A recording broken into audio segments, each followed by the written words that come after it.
One, two, three, four.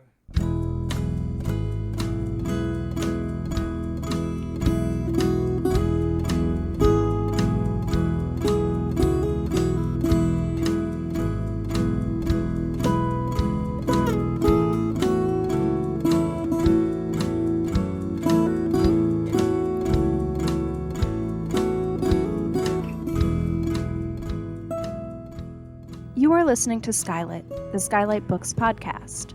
SKYLIT Books is a general interest bookstore in the Los Feliz neighborhood in Los Angeles.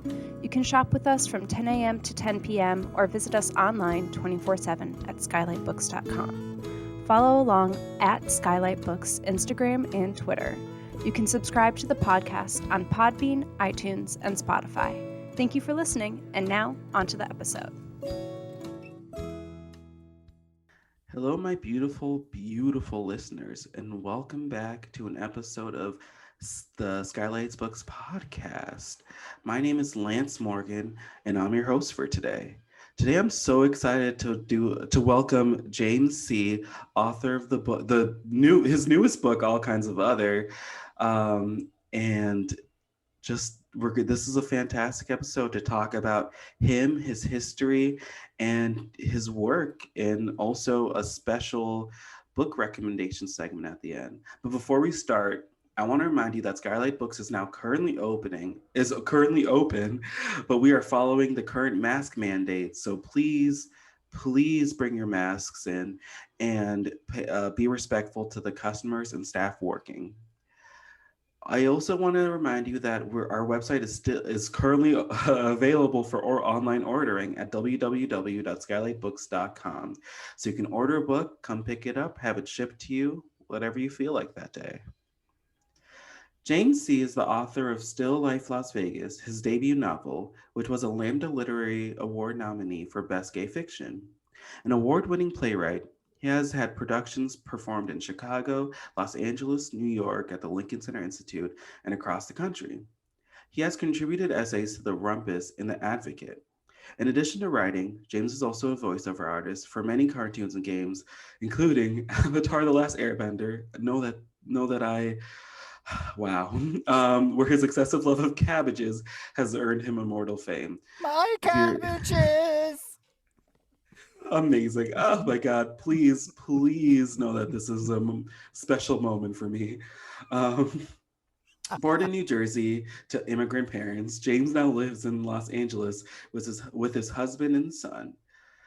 He just had an event with us actually online, which you can also watch for his newest book, All Kinds of Other, which you can currently watch on our crowdcast which you can find SKYLIT Books events on our website. So go check that out if you want to hear a more specific conversation about his new book, All Kinds of Other. But James, welcome. I'm sorry I had that interruption where I cried a little bit when you did the My Cabbages. I'm so sorry about that. We'll edit that out. It's very endearing. And can I say that it's really great to see the lower half of your face? Thank you. James just found out that I have facial hair. Just found this out on this podcast. He has a very nice array of masks, but it's nothing compared to the actual mustache and goatee combo. I appreciate that. And that means I just need to up my mask game. I need to match it. I need to match the face of the mask now. Exactly. James, thank you so much for doing this. James is just a great, every time you're a frequent visitor to SKYLIT Books, and always whenever you get there, everyone's like, "Oh, James is here." Wow. I did not know that. You're always just a great presence when you come, and you're just so jovial and excited to be in a bookstore, which is just so much fun to see. So thank you for supporting your local bookstore, and you signed your book so many times that at this point we should just dedicate a special signing table to you. We'll have a little plaque made there with just this is the James C. official signing table. You'll have your own pen just for you, I can just be there. Why don't I just, just hang out there all there the time? Yeah. I can sign anybody's books. Just give me a book, I'll sign it. I'm give you a book. to it now. Listen, that's an offer to all authors out there. If you need someone to sign your book and you're like, I don't feel like doing it today, call James. I've got many colors. It's all good. I'm ready. See, this is a great offer. This is a fan. Call us I feel like this is one of those QVC shows. Like, call today for. No, this is no. I'm so excited for this. So, James, I want to start off talking about your history with writing and this is. I mean, you've been writing for how many years now? Just like putting out your work there. Well, I mean, putting in work, I should say. I did win second place in my 4th grade book writing competition. So I knew from an early age. You were like, when you got that award, did you like flash forward to today and you were like, one day I'll be on the SKYLIT Books podcast? And that's when I felt that. Yes, Felt exactly. it. You know, I'm glad. I'm glad that energy was there from 4th grade. I mean, I think for me, like writing, I'm not really that great about being able to say what I want, what I need, how I feel. And so, especially like with my family, and so with writing, I remember being in fights with my parents, and I could never beat them in conversation because my dad was super logical and super. He kind of like would trap you in your words, and then he would he would pounce on some mistake, and you would be decimated. So. Sounds like you're a lot like a courtroom, like you guys were lawyers fighting with each other. It kind of felt like that. My son would call it. My father would get all Asian on me, which is very hyper focused on logic and academics. At least my dad was. No, I get that. I feel like my parents were that too. It's just like that. I have 2 Jamaican immigrant parents, and I feel like they were always like logic and like if you like logic and grades first. That was it. Exactly. Yeah. So I remember losing an argument with them, and then going back in my room and writing. Writing at least like how I am feeling, how I am, because I could never verbalize that with them. So I remember like writing notes to them and sliding it under their door. So I mean, writing was a way of communicating. Absolutely, yeah. And like communicating that's really great. Oh my God, my therapist if my therapist was here right now, she'd be like, you listen to this is exactly what you need to be doing. And so the spirit of her is with us right now is what I'm saying. No, that's great. I mean, like, were you like a big fan of like reading and stories before that too? Reading was always like the escape, right. Especially, you're in your home, you kind of want to be away from that whole thing. So in the beginning, it was like a lot of Stephen King. That was my growing up stuff, and then I would write stories about, my mother would accuse me of always writing stories where a redheaded woman gets murdered. I was like, it was Stephen King. And she's like, yes, but I have red hair. I'm like, yeah, that's true. She was like, what does this mean? She was like, there's something. I don't like the insinuations here. She kept a close eye on you after that. Exactly. So it was like Stephen King and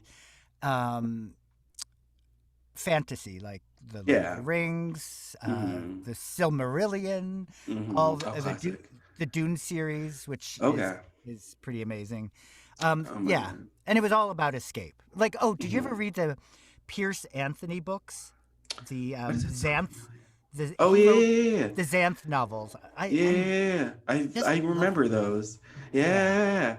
Those were. I mean, I feel like there's something about, especially for queer children growing up, fantasy novels being a big part of our lives. You know what I mean? Because like fantasy, I remember reading.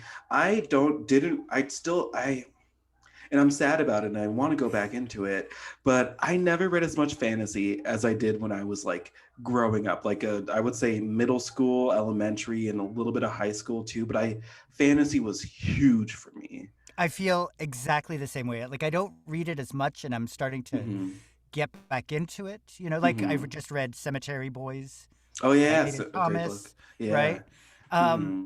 but I think you're right because I think when we were younger, we needed that escape, and Yeah. also it was like a metaphor, right? It was Mm-hmm. like you were on a quest. You needed to beat insurmountable odds. You were a Mm-hmm. puny thing battling huge forces, and yet Right. you can somehow win. Mm-hmm. And I think that's maybe that's what we needed, Yeah. to think that we can overcome these huge obstacles. And be heroes in our own lives too, right? Like Mm-hmm. be a and like I think what I always love too is the camaraderie. Like there was always like someone on your side in these Mm-hmm. fantasy novels too, no matter who. I mean, listen, if we're talking about Lord of the Rings and we're talking about queerness, I'm not Oh, the hobbits. The hobbits were the just like hobbits. they were all over each other. They were all Sam and Frodo. I'm sorry, Oh. like it would have owned. There should have been a kiss. There should have been a Well, kiss. And if wait. Do you remember in one of the Sam Frodo scenes where Sam can't talk to Frodo, but he quietly strokes his hand? yes, yes, and I was just Oh my like, god. ugh. Oh my god. Also, when Sam goes into the boat, like goes into the water to catch the boat that Frodo's on, and Oh yeah. I'm Yeah. like, no, like a straight relationship. No, no, they were, and at the end, I mean, Sam is like, all right, bye, wife and kids. I'm going off with my friend forever, and I'm not coming back here. And I'm just like, oh no, No, like no. no, Tolkien, come on, we know, just But let them be. but Frodo gets to, hang out with Galadriel at the end, so That's true. he gets That's some true. fierce He fashion does. thing going on. It's I feel okay. like Sam like was like, all right, I have to leave this escape from my heterosexual life, and I got that, but now I have to go back. Where Frodo was like, no, I'm hanging with the gays. I am staying to my truth, and it's honestly, it's a queer love story if I've ever known one. It's Calling You by Your Name wishes it had the strength of Andre. You can come to Skylight Books and yell at me about this, but it's my truth. I believe that Sam and Frodo had the first Call Me by Your Name love story. Well, especially when I was growing up, there was no literature for Mm-hmm. young teen readers. There was, Right. there was no protagonist. Mm-hmm. They were either all very sad or Mm-hmm. or they were going to kill themselves. Yeah. That they're or they were, maybe fey kind of villains. Yeah. Right. Right. So I think from an early age, we learn to look for queer subtext. Right. Right. And then maybe as we get older and we find books that are the text proper, not the subtext, Mm-hmm. we don't go back sometimes to Right. looking for that in fantasy and things. So, And I mean, this is, I think, a good foray to go into this. Is this what brought you to writing for YA audiences? Like, is this what kind of inspired you to say, hey, I feel like I want to be a storyteller for that age group that I didn't see the representation for? Right. Well, I read something on Twitter, I think, which was really interesting. Mhm. Somebody posited that as YA readers, they want to experience their high school life Mm-hmm. in a queer context because they were denied that, right? They're Right. a queer growing up experience. Mm-hmm. And I would say that that's a reason why I think a lot of writers write YA is to kind of work out, to give an alternative past Mm-hmm. to their own life in which this kind of thing could have happened, where you could ask a boy to the prom, where Right. you can come out to your town and Mm-hmm. everything would be okay, because it was, at least for my generation, largely invisible. You were so isolated until you could hit college, Right. meet your tribe. But Yeah.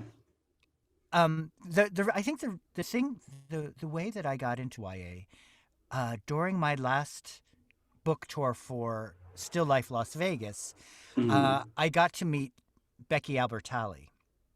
Yeah. So she was the first person who blurbed my book, which was amazing. But I didn't know her, so I thought, oh, I should find out who this person is who blurbed me. Right. She had just come out with Simon versus the Homo sapiens agenda. So I read it, and I just remember I was on tour. I was in Denver, and I was reading her book, and I became mildly obsessed with it. Like, I think I read it twice really quickly. I listened to the audiobook, which is amazing. Michael Crouch does the narration, and he's a great narrator. Yeah. And it hit me. This, I don't know. There's this kind of there's a visceral way that YA books go through you.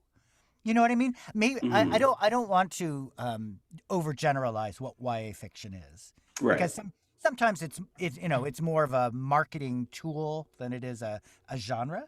Right. But by and large, I think YA fiction is a little more simpler in its emotional thrust, right?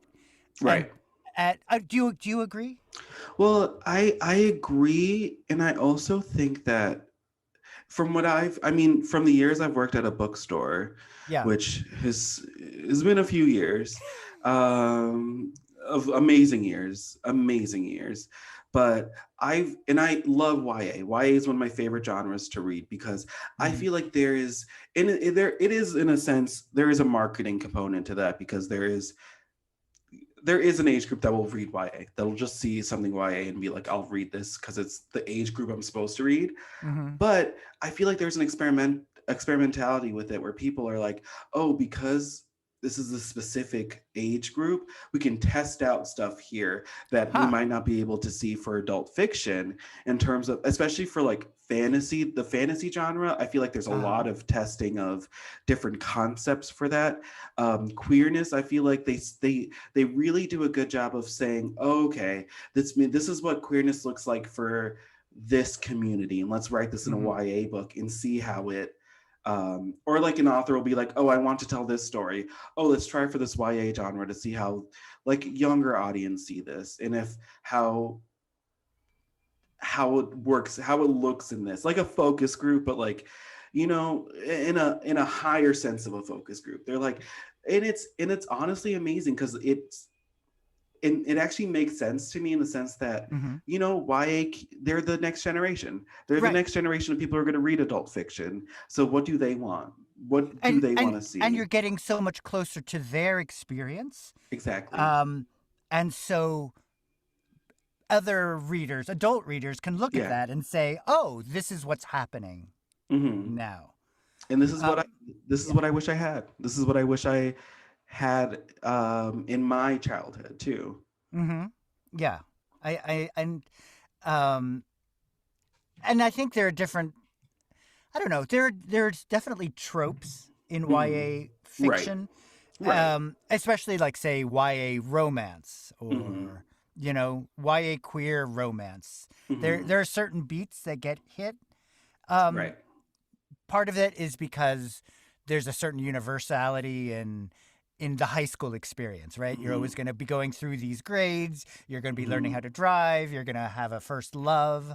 Right. So, but I find it really interesting in the way that story gets told differently. Like, what are the divergent points, you know? And that I feel like, yeah, they're the tropes. But if you read a lot of adult romance, like not like the smutty, which has a place. Listen, it has its place. And we are sex positive. We are sex positive. And I say the smutty romance in a positive way.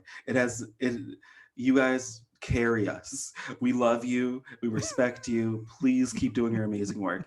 But I mean more of the the rom-com. Yeah, exactly. And I feel like if you read those, you'll see that it's been told and told again in YA romances in such similar ways that I'm like, it had to be influenced. It had to be influential. And I mean, I feel like, and this is a conversation I've had with many booksellers, that YA just, it evolved faster than adult fiction did. And because I think that they know that the children, but like the kids who are reading it are like, they're tired of like the Giver, or they're tired of Catcher in the Rye, which I have a lot of opinions on, but I won't talk about it in this podcast. But they're tired of like those books the Odyssey that was forced on them. They want to be challenged. They want to see how the world's evolving in their reading too. So I think that there's like an importance there. And I mean, like, your book is very important there too. That's something that your book has characters that they see in their everyday life that is not, it's seen in the books that they're reading in their high school curriculum. And like, just, I feel like YA is carrying a lot there. So that's my... But also, I think it's incumbent upon YA writers to be able to research as much as possible what is out there. Because, I don't know, do you feel like you can tell when an author is an older author who is trying to interpret the child experience, but actually interpreting their own childhood experience and putting it in a contemporary setting? Yes and no. I mean, I know when an author is trying to, oh, this is on me. I see what you've done. You've turned the tables here. No, I mean, I see in the successful authors who know that. I feel like the authors who know what they're doing there are successful in it because they know that, oh, I am trying to process something that happened to my childhood, but I have to kind of step back from that too, and be more objective versus subjective. Well, you're right, because there is a universality in emotional experience, but it is expressed differently in today's generation than it was in previous generations. Right. And I mean, so for me, luckily, I have a high school, or at the time of my writing, I had a high school son. So I had like firsthand or secondhand, I guess, knowledge of what he was going through and what his peers were going through. It gave me this great opportunity to kind of live in the wild, be the Margaret Mead of adolescence. Right. So, and that's great. And if I didn't have that, then I would really need to do a lot more interviews and just kind of meeting kids. Having kids in your life, I think, really helps you adapt to their language and the way they express themselves, which is very different than older generations. Well, even reading your book, I see the parents too. I see and I feel like that's something a lot of really good adult YA authors do too, is put what they saw in their own lives in the perspective of the adults that are seeing that. And like, it's also maybe the younger audiences. And I feel like good ones too. We were talking about before this, Erisol and Dante, written by Benjamin Elliott Science. Great book. Go out and read it. Go out and buy a copy now. Sequel's coming out this fall. Let's push for that quickly. But like, he wrote that book, and it takes place in the 80s, and it seems like it's very about his childhood there. And I feel like a lot of YA authors do that. They say, okay, maybe I'm limited by what I know, so let me write about being a kid then, which is also amazing, because then you're able to take away that the search for the search for like being contemporary and that being need and that kind of like that anxiety of being like perfectly contemporary, which also I don't think is also sometimes necessary, like the anxiety of it, because like it's forcing it is also as bad as not knowing. Right. Mhm. Trying to put in the, the vernacular, The the vernacular, dog, the DAWG and or all of like that kind of thing. making them have like 80 TikTok dances and doing Right. like playing Pokemon cards. I don't know what kids do these days. I don't know No, what no, kids. but you're right, because I think the most successful books I've read in the YA Hmm. genre, they have it there, but they don't Hmm. hammer it. Yeah, There's exactly. it's in the flow of the life, not like Hmm. a billboard like, "Hey, look, I'm with it. I Yeah, understand exactly. Pokemon Go," or you know what I mean? Yeah, exactly. It's really it's skillfully put in. So Yeah. it's kind of a matter. I mean, even for my book, I decided to set it in 2015. Hmm. Um, Partly because I knew that if you tried to chase after what is current, what is going to happen, Right. you're always going to fall short, because there's a 2 year gestation period between selling a book and having it Hmm. published. Right. So you can't write up to the moment that it's going to be published. Right. Um, so I knew that if I set it in 2015, I understood where kids were, Hmm. what kind of communication. Like, so in my book, there's a lot of Tumblr, but Yes. there's no Tumblr. Snapchat, right? Hmm. There's no TikTok. I didn't want to Hmm. try to guess what was gonna still Exactly. last, so I Right. decided to set it in a specific place And while and reading that, time. I think I very much respected that choice too, because I mean, as an oldie myself, I was like, it takes me a few years to understand what the trend was, and then when I get there, I'm like, oh my god, I'm 2 years late. I'm like, well, I was like, I missed that trend. By the time like you catch up to the current trend, there's 80 Right, more trends. right, So, right. but like if you get a specific time, it's like the same thing as setting a book in the 80s. This is 2000. I think things move so fast now that 2015 was its own specific point in time that's very Right. different from today. Especially Um, with technology. You're right. especially with tech. I mean, you said Tumblr there, and now Tumblr is archaic, and kids are like, "What was Tumblr? You mean was that like the TikTok but without videos?" And like, and I was just like, there was like, I was telling a kid the other day, I was like, or like a younger person, I was like, "Oh yeah, Frank Ocean." Was so popular, and I remember the specific moment when he came out in a letter on Tumblr, and they were like, "What?" They were like, what do you mean by that?" Like, what's a tum? And it's so. I was like, oh no, this is it. This is. I felt myself like the grays coming in. I felt the years. I felt like the years just coming on my face. It was just. It was. Wait, that's not inappropriate. Keep it in though. Keep it in for journalistic integrity. No, I did not mean it that way, but keep it in for just journalistic integrity. The image is No, now forever images. emblazoned in my mind. No, Um, I have to put a little thing for my family. Like, don't stop listening at this point. Skip over this certain specific part. but No, I mean, but I think the best writing will take whatever they're using in a contemporary vein, mhm, and be able to mm, incorporate it well enough that even if it's past, you mhm, understand its function. You right, know, so that you're mhm, not caught up in, wait, what was that? right. Who was One Direction, or that But I kind of mean, thing. like, it was also, I mean, I remember what, like, the books that, like, we read back then, or, like, that Hmm. was forced onto us to read. It was like all these things didn't exist. The queerness, the, just like mental, like books that talk about mental illness now in those time periods, books that Hmm. talk about, Hmm. like, like non-traditional families and stuff like that wasn't talked about, or if it was talked about, it was very negative, and so it Right. made it seem like it didn't exist in any kind of positive way, which I feel like the books that are now specifically in a certain time period are saying, hey, this exists and this existed then too, and Hmm. here's like an honest like portrayal of what it looked like. I mean, even 2015, you don't see a lot of stories about trans characters, because No. like, I mean, and it's crazy to think this, but like 2015, I feel like there was still a lot of conversations on gender and Hmm.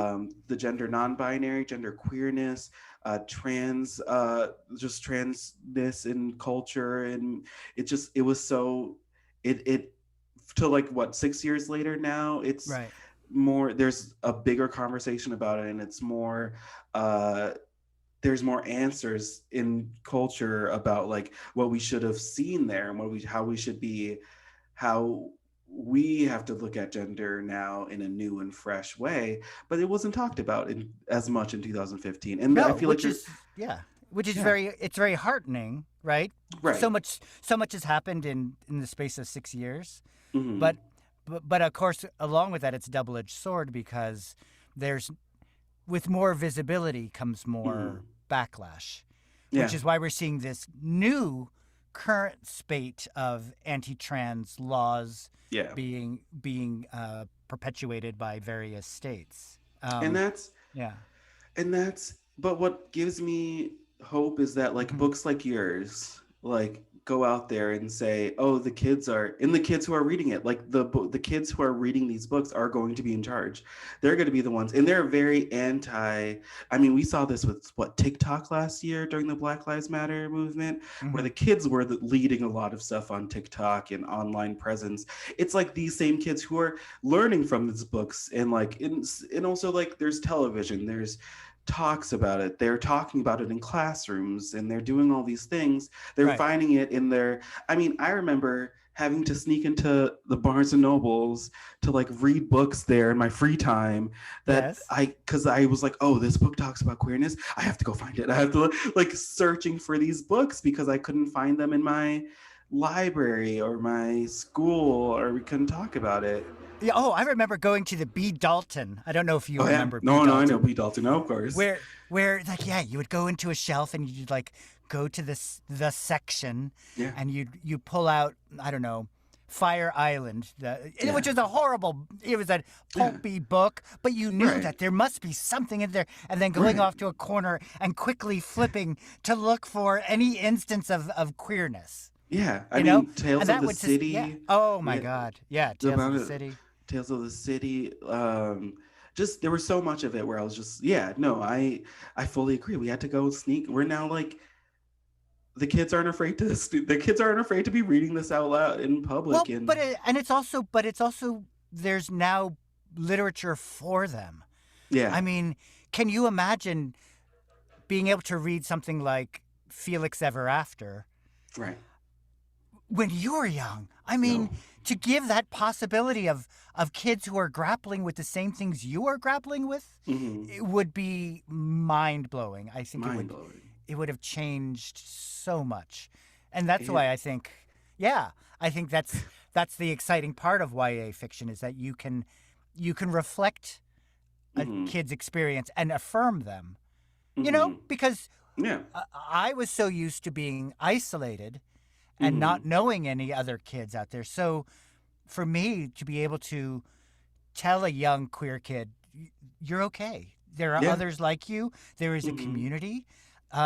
Even if you live in a place where you don't see kids around you like this, here is a book where you can escape. It's like us going to read Lord of the Rings, right? Mhm. But it's them reading about kids in New York who are non-binary, Mhm. or kids in Los Angeles who are, trans. It Mhm. gives them a sense of the world out there, and I think that is so important for their own well-being and mental health. You know. Yeah.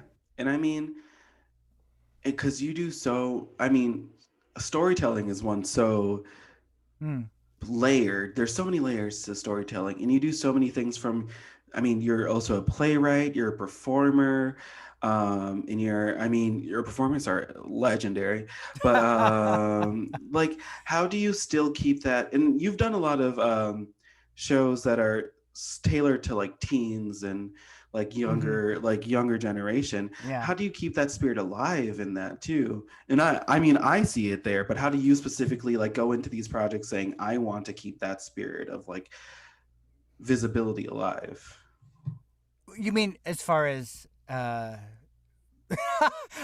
you saying that I'm in Arrested Development, and I'm actually I have the emotional awareness of an 18-year-old? And that's going to be the synopsis of this episode there, just so you know now. Like you said it, and it'll be in quotation marks so they know that I can't be held liable in court. I'm joking.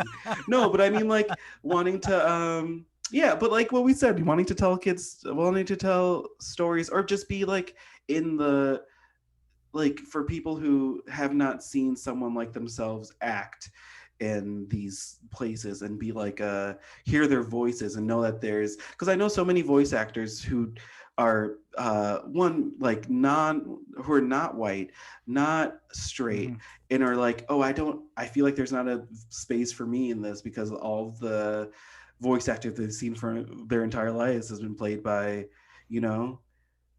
Yes, so that's changing too, which is great. I think just like in YA fiction, the voiceover world is trying to include a lot of different voices, a lot of different life experiences, both racially, but also with having a queer component. So it's a very interesting conversation about, now I'm starting to get copy that I would never have gotten before, that has to do with like non-binary characters or gay characters, and I think that it's a really heartening sign that I think that they're looking for voices that reflect that experience.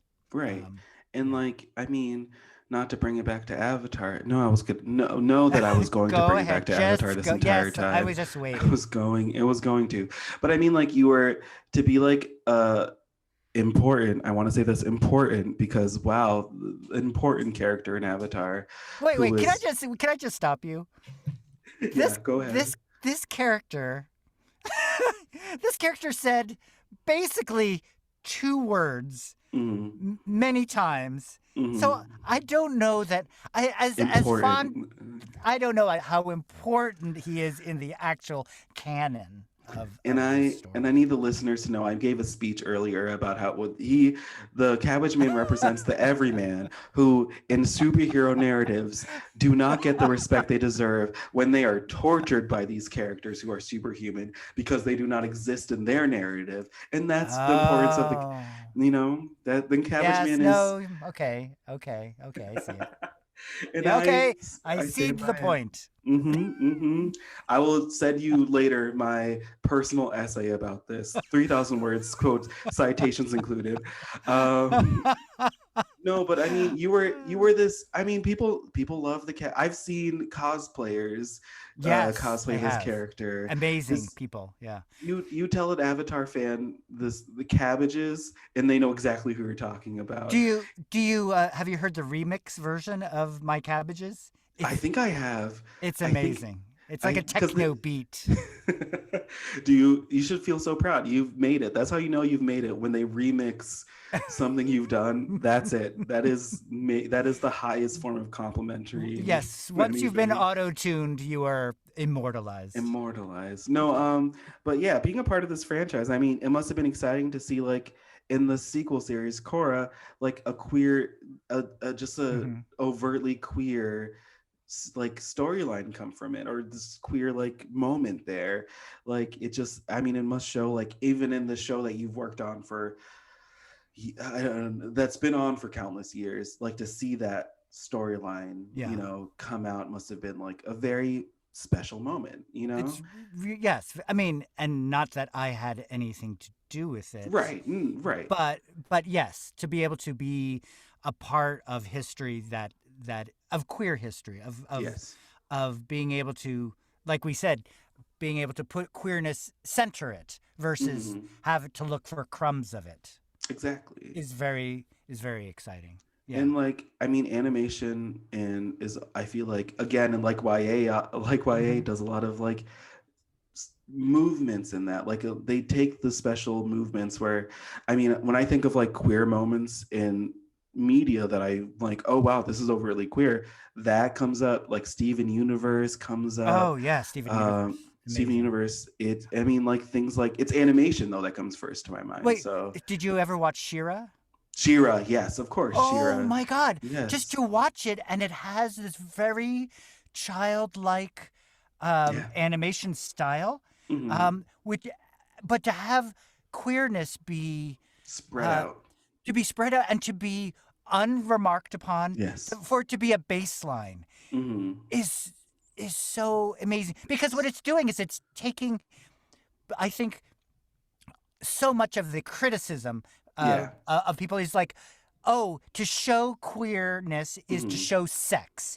That Yeah. queerness and sex, those are the only things. Sex is the only thing that denotes what queerness is. Right. And to say, Yes. no, this has nothing to do with sex. It is Hmm. just who people are. Yeah. And to see that brought forth. Oh, yes. The other, to bring it back to books, Hmm. when I read, I had a similar feeling when I read Pet. Oh, I haven't read Pet yet.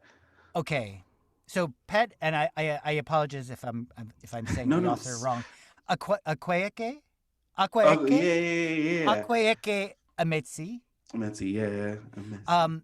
Okay, so Lance, Hmm. you need to read this book. It's one of the books that I've sent out the most for gifts. Hmm.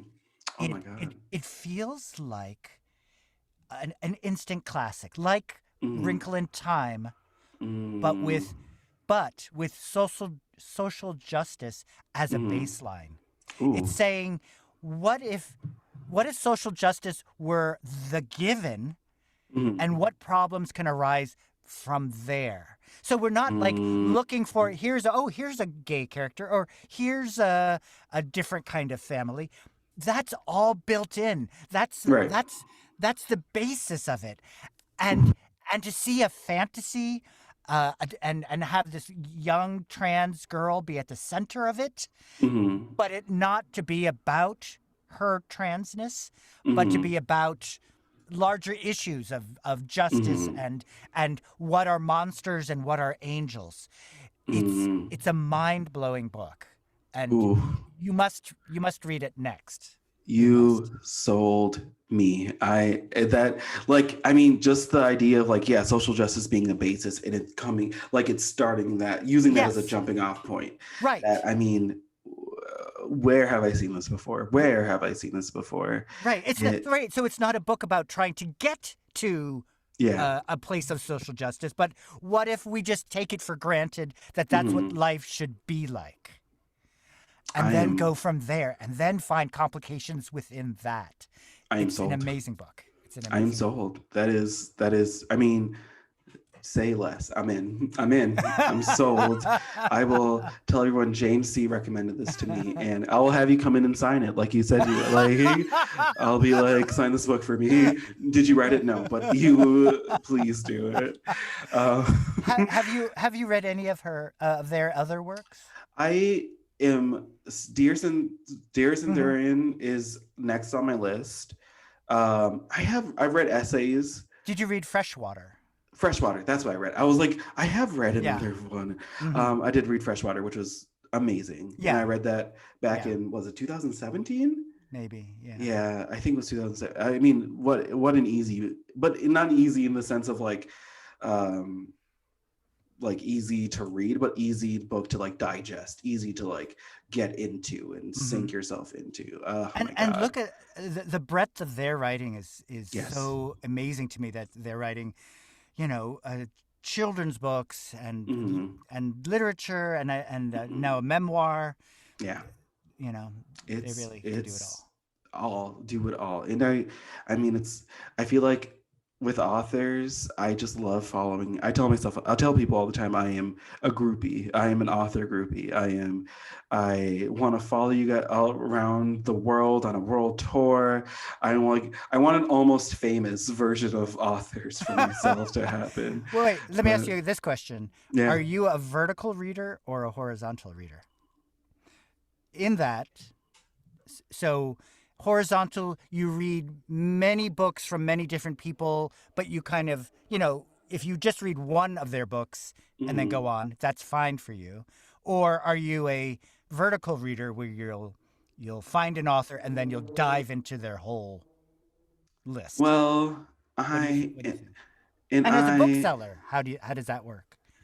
and I will bring it back to my original love, which is math, because I do have a degree in mathematics for my listeners. It's crazy. I never use it, but I will use a sign or a sign line on a graph, which is, I don't know if you know what it looks like, but it's like it like is a curve that reaches a point Right. and it reaches down to another point, right? That's how I would describe myself as a reader, where I exist in both the vertical and horizontal. Oh, fancy.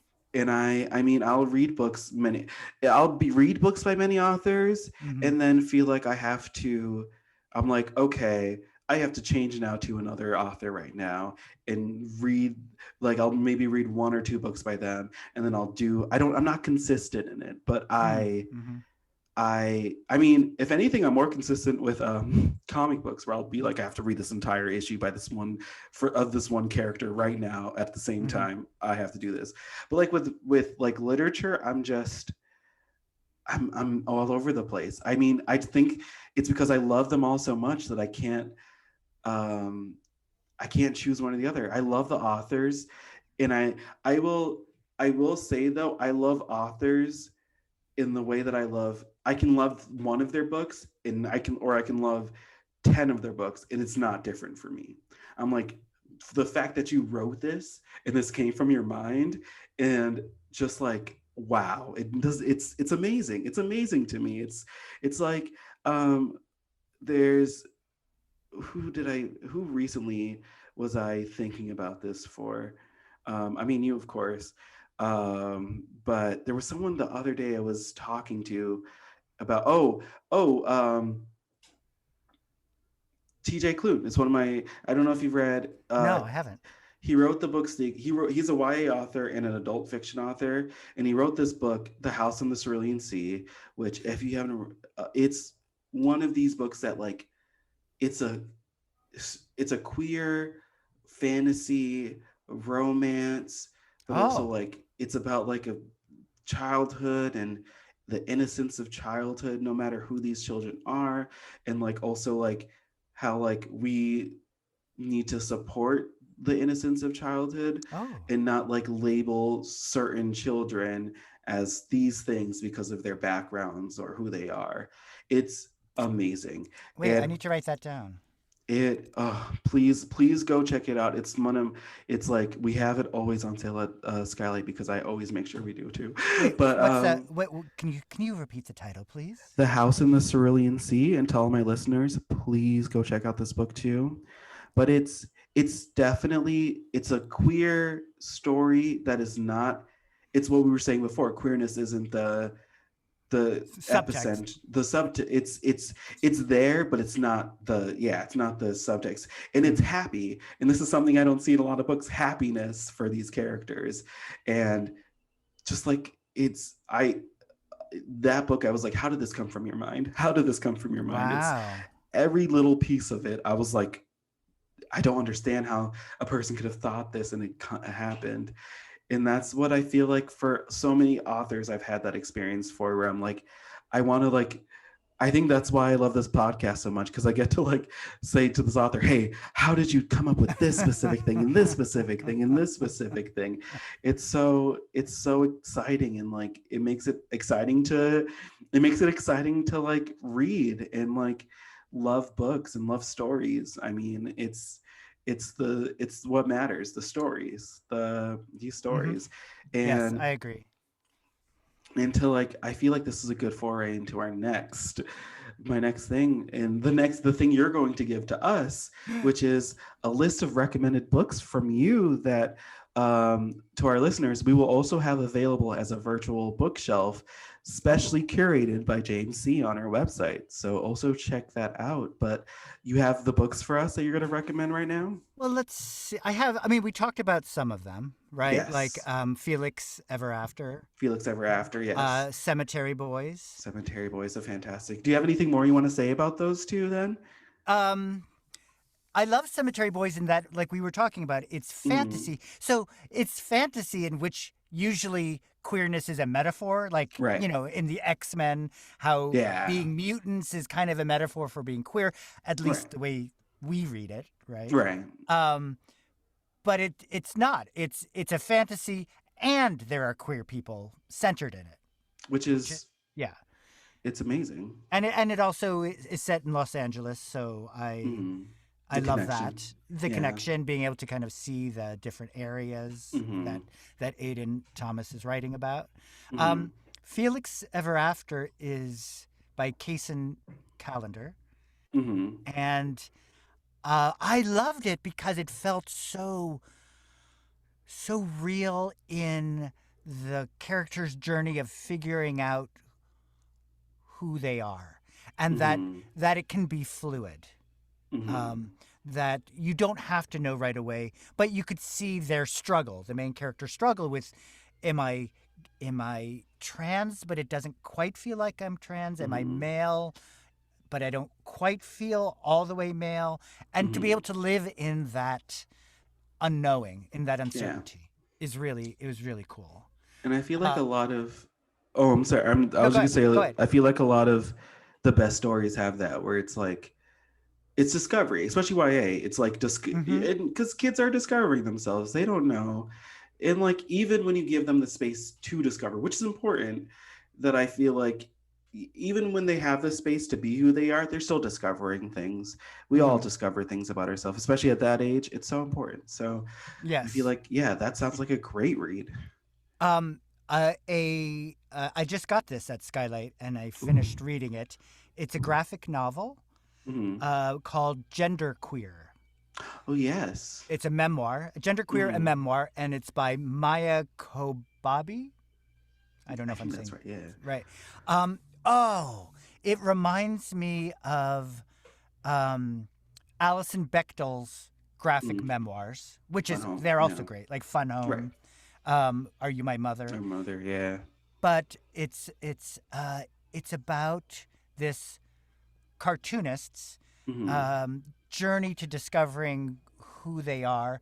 And it really, if you ever are confused or you want to understand the mindset, the world of someone who is non-binary, what that means versus just kind of, non-binary, sure. But to really drill down about how it feels to be non-binary. And also there's a little bit of examination of what it means to be asexual. And done in a really honest but humorous way. I loved Genderqueer. No, that sounds yeah. The other book that I've been handing out like Halloween candy is excited. is Gina Frangello's memoir Blow Your House Down. Oh, wow. Has it been? It's unlike anything I've ever read. It's my God. It's about her. It's called Blow Your House Down. What is it? Family. Feminism, family, and treason. And she examines what it is to be a woman today. Using as a launch point her infidelity. Oh, wow. And it takes those historically male written characters like Madame Bovary and Anna Karenina, all the Hester Prynne, the adulteresses in life, and it examines it, it deconstructs it and says, oh, this is what it is to really be a woman who has responsibility, who has female images to kind of uphold, but also have passion. And what it means to be unfaithful as a woman as opposed to unfaithful as a man. Her writing is like, has the precision and visceral quality that Margaret Atwood has. Ooh. Right? But it's in a memoir form. Yeah. It blew my head off. It's really, really something. It should be required reading. It's great. And I mean, it is now on your list, required reading on your list. The Sandman series by Neil Gaiman is a given. I think it hits so many sweet spots for me as far as the inventiveness. Mm-hmm. There's a lot of queerness in the books Mm-hmm. as a given, and I just feel his like style of writing is amazing. Yeah. I feel like Neil Gaiman, in the what we were talking about at the beginning of the podcast, is one of those authors that like you read his fantasy work as a child, and it attracts a lot of queer audiences too. Mm-hmm. And the Sandman, I've heard a lot of. I know a lot of people, a lot of queer people who have read that book like as a child and are like, this meant so much to me because it felt like I was in a world that accepted me and I belonged in this world or something like that. Right. Yeah. Neil Gaiman is just his, like you were talking about the stories and how important the Mm-hmm. stories are. Mm-hmm. He his storytelling is so So amazing. amazing. So It's so amazing. amazing. I don't know how he does it, and how he draws in so many different kind of myths. Mm-hmm. And I wouldn't say he appropriates them, but he reimagines them in a Yeah. way that that uh, pays honor to where they came from, Mm-hmm. but then twists it through the prism of his own mind. And you can tell in his work he does his research. He does the work. The Yes, work. yes, He does the yes. work. Yeah. He does the work. He does the work. I don't know if you can get these. These are two memoirs that I found also great. If you want to Mhm. know more about trans issues, Yes. Transmission by Alex Birdie.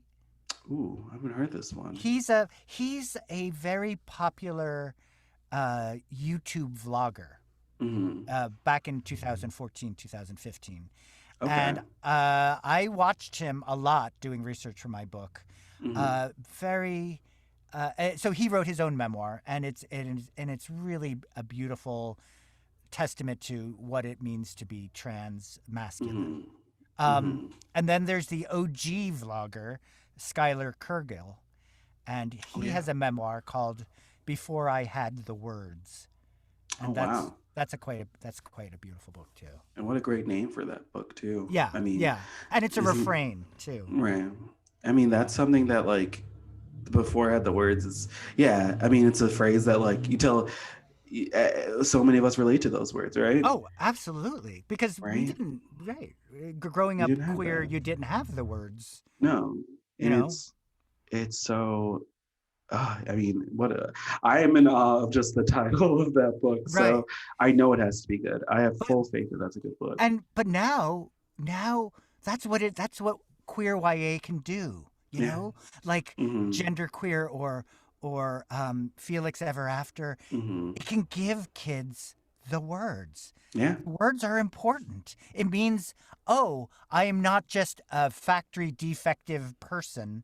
Mm-hmm. I'm not just this kind of wrecked soul. I am something, and here are the words for it. Yes. And that It's automatically gives you a sense of community. And I think that's really important. and it's so I mean it's so important too to I was gonna say when you talked about Cemetery Boys and how fantasy and like queerness and fantasy exists in that way. Have you read the book? And I think it's a book you'd like too. An audience, I think you would like it too. It's called Gentleman's Guide to Vice and Virtue. Have you heard of this book? I have not. I'm writing it down now. What's it It about? is by Mackenzie Lee. It's such a good book about.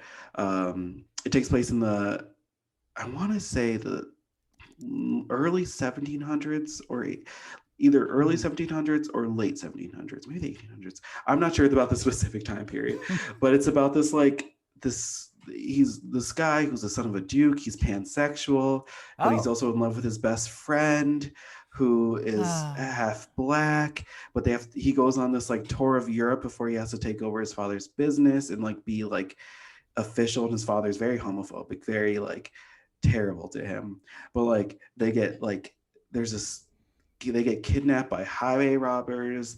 They get there's this fantasy element there. There's pirates. It's so much fun. Wow. But it's also a great story about privilege and queerness because like the main character is this queer, openly pansexual character who, but also like the people around him are like black. His sister is a big character too, who's this like genius, but like because she's a woman, not able to like really pursue her desires of science and medicine. And it's like, oh, this character who's this white male who is openly queer still has privilege over this. And it was like, right. I've never seen a story of that where it's like, oh yeah, this you can still like be in a disenfranchised community but have privilege there too. And it was just amazing story, a great romantic tale too. Like there's a beautiful romance in it too, but like, wow, what a great book that is. And it reminded me a lot when you said Cemetery Boys. Did you read do you read much middle grade? So yeah, I've read some middle grade. Yeah. Did you read The Best at It by No, but I Monique know it. Pancholi?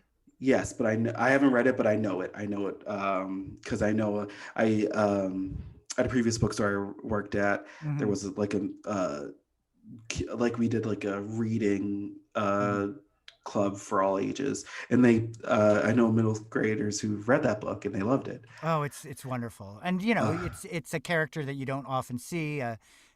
South Asian boy who not only is learning that he is gay, but has like some anxiety issues. So it's quite good. I mean, it's important to talk about that too. I mean, there's so many good. There's this book that was just my staff pick at SKYLIT called The Marriage of a Thousand Lies, about like Sri Lankan queer culture, how it exists in Sri Lankan culture. And it's like this married couple, but they're married out of convenience because both of them are, it's like this man and this woman, but both of them are queer, and so they're married so their family will be satisfied, but they can still like live their lives however they want to. But like one of them has to go back home to like and revisit their past, but also like in direct conflict with their family's ideals. It's so good. It's like, it's great to see this queer story told out of a westernized lens, like West, because like it's you don't even realize how much of like Western culture is talked about solely in queerness until like you read something differently and you're like, oh yeah, that is how like that queerness exists outside of the US or the North America, or even like, you know, the first world nations. It's a really exciting time, I think, for the different voices that we can hear in queer culture, that it's not, you know, gay white men, you know, it's a much larger variety of books. And I think that's a great way to end our conversation, because what a fun, I mean, that I feel like that embodies what we've been talking about, right? Yes. What a fun time has been to talk about this. James, this has been so much fun. The last thing I want to ask you though is, do you have anything you would like to say to the independent bookstore community as a whole? I have found, even your local one? The local one, who could that be? Who could that be? I don't know. You tell me. No, I mean, I have for quite some time now tried to buy all of my books through the independent bookstores, because I find such community there, you know, that there's a pulse, there's a beating heart. It's not just books in a warehouse that get shipped out. It's this community that can offer you suggestions, that can kind of you can kind of bond with about literature and books, and they have the same passions that you do. And I think to be able to support a bookstore where people can actually go in and see books, and discover things, right? When you're ordering books, I think online, it's all about, you know what you want and then you click on it. Right. But being able to go into a bookstore and explore and discover is sometimes where you'll get the best, you know, you'll find these wonderful gems that you would not have known before. So, yeah, definitely. And that's, I mean, what else can I say to that? There's nothing to say. That's beautiful. And thank you for supporting your local bookstores. You guys, I'm telling you, James, if we ask him to come sign a book, he'll be there. One book, not even one book. I'm telling you, we're putting a plaque up on our table saying James sees like honorary book signing table. No, I mean, you've just been such a great supporter of us as a local business. Skylight shines a little one of those little lights in the sky if they run out of stock, and like I run in and sign. So you come running, and it's amazing. Always. I always want to put this too. James always looks great too whenever he comes in. Like always a great outfit. The last time he came in, you wore the leather kilt, right? Yeah, and I was just like, style icon, James C. Let's put that out there. Let's get them knowing you're also not just not just a great voice. I am so no. I am so unstylish. It's not to be believed. I disagree. That'll be for the next podcast. We'll have a healthy debate about that. No, thank you so much for doing this. Thank you. I will be pitching to Nickelodeon next week about a Cabbage Man spin-off series / feature film. But that's Look, me. He goes to all the different lands, right? Mm-hmm. I think like a little interstitial in between things. The Cabbage Journeys. The Cabbage Chronicles. The Cabbage Chronicles. See? And how there it is. Oh my God, you're right. How he he could definitely go to the different kingdoms, post oh my God, he's like the new Fire Lord Zuko's official like cabbage person. His cabbage connoisseur.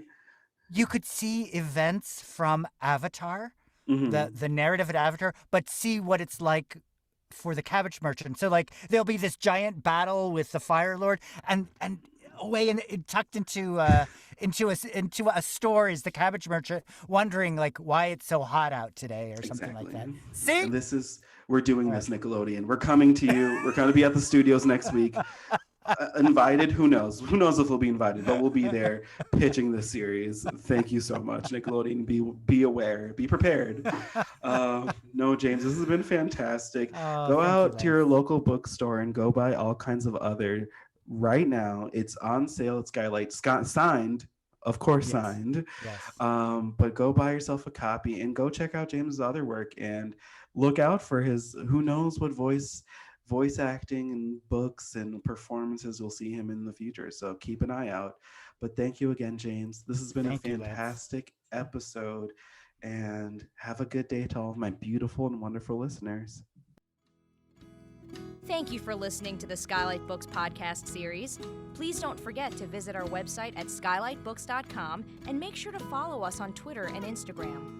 Also, don't forget to subscribe to this podcast for more author talks and bookseller conversations. You can find us on Podbean, iTunes, and Spotify.